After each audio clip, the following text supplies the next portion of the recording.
The spotlight has been shining so brightly on you for the past few months. I've just been wondering how you've been processing behind the scenes, how you've been feeling about everything happening, all the success. It's just really just I want to look at it like it's just a continuum of who I am, really. I've always stayed to myself. I've always been in my own bubble, whether it's with the fam or whether it's training.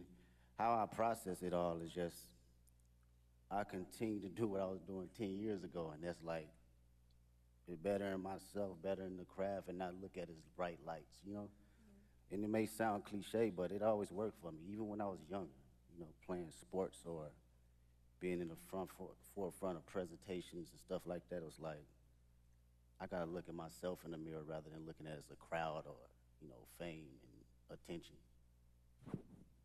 So now, early days of your career, you know, Section 80 days, even early mixtapes, and you perfecting your craft as an MC. Did you ever think we'd be at the Super Bowl with this? I wasn't thinking about no Super Bowl. You never thought about the Super Bowl? I wasn't thinking about no Super Bowl for sure. We was thinking about the best verse and how we gonna split this $5 at Church's Chicken or something like that. It wasn't no Super Bowl. Going to the studio and getting a meal.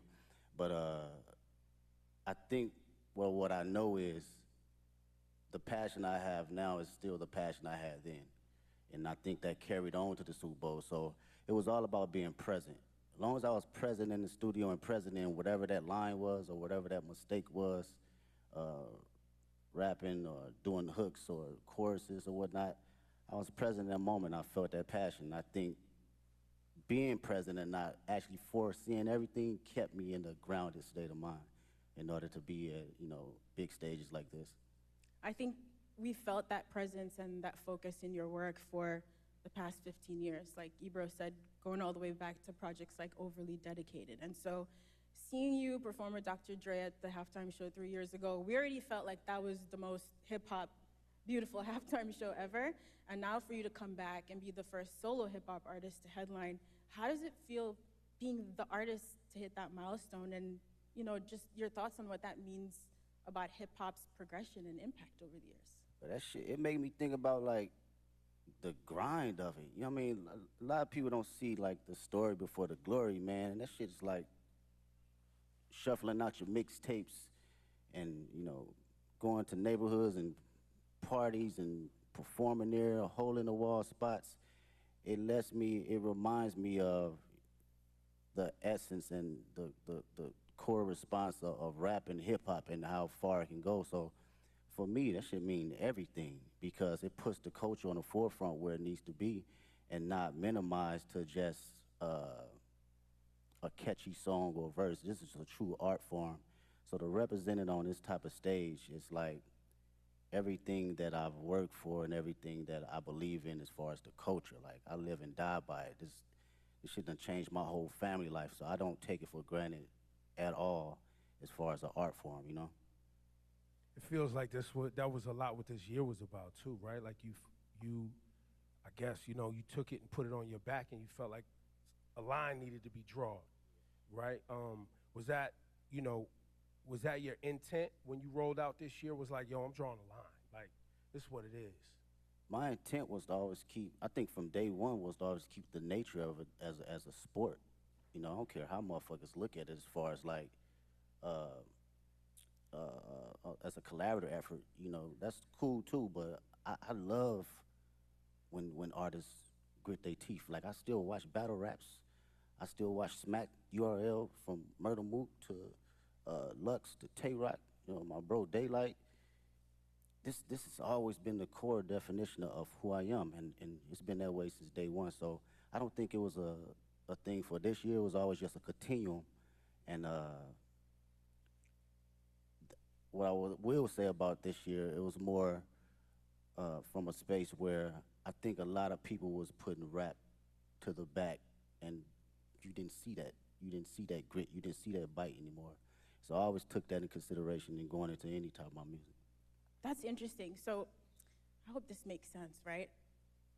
You know, we've been following your journey for about 15 years, and you have been so consistent in the messaging and the focus, like you said. And you've always moved with integrity. So in a lot of ways, I feel like we thought we knew exactly who you were as an artist in a positive way. And then last year, it felt like you unlocked a whole new dimension for us. But that person, like you said, was always in there. But I'm wondering, do you still surprise yourself sometimes? Did you surprise yourself last year, or was it just us, the fans, with our jaws on the floor, just stunned? That's a good question. Surprise myself?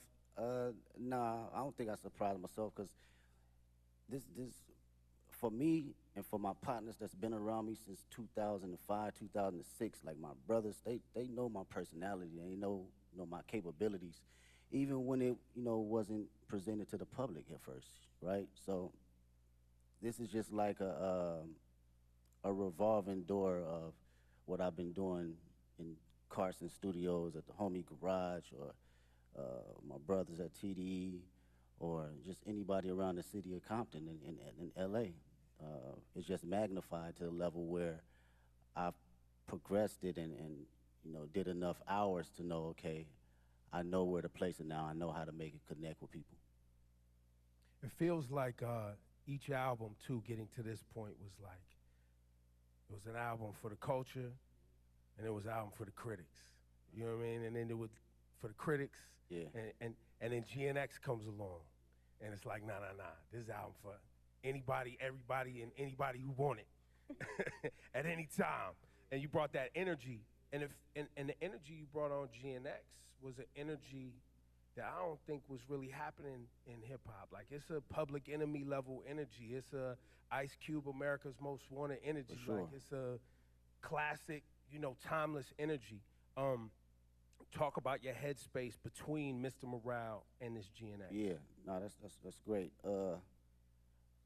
Go back even further, man. Speaking on that energy, like, it's my cousins was like DJ Quick, and Dre, these folks that my people was playing. So I always had that DNA. And you heard that DNA a little bit on Good Kid, Mad City, but I wanted to tell my story first, right?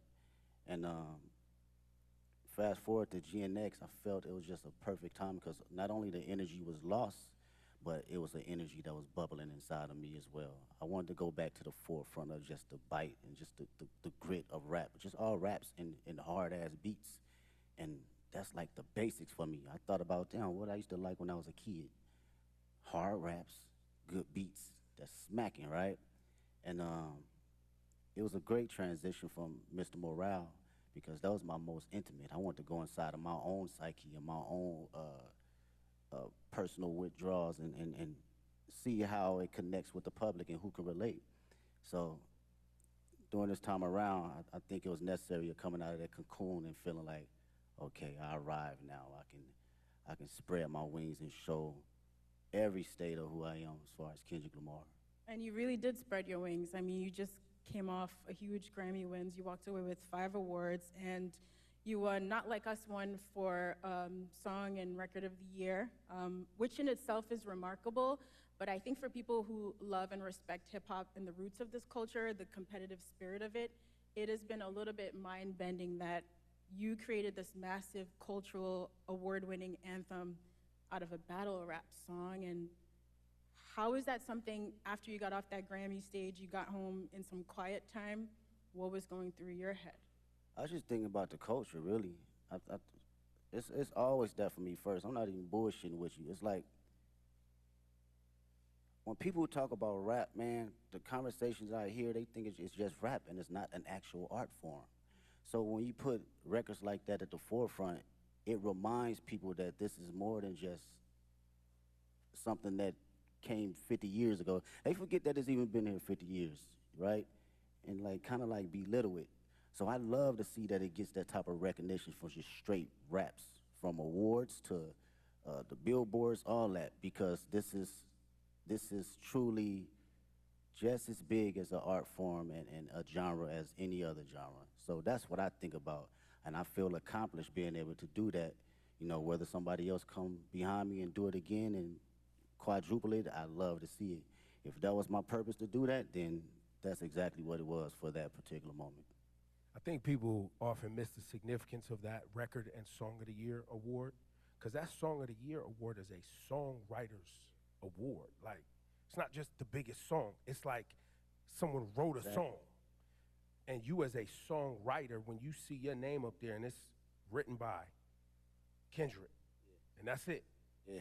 That's powerful. And I think to what you're saying, I think there's a lot of people who have become fans of hip hop, and they, you know, you like the songs you hear and know, but you're not actually tapped into the work that it takes for you to generate the output, the art. Exactly, man. As a writer, you know, and that's what I can appreciate the most. And knowing how much time I dedicated over the years in just trial and error, writing the most terrible shit to some of the greatest shit. You know, we all do it, from writer's block to figuring out how to find inspiration from the most non-popular aspects around me. So it's like, knowing that trial and knowing what I put in as far as my thinking process and what it takes to get there, I do not look at it as a small, like, endeavor because it's a hit record. No, it's actually some writing in that shit.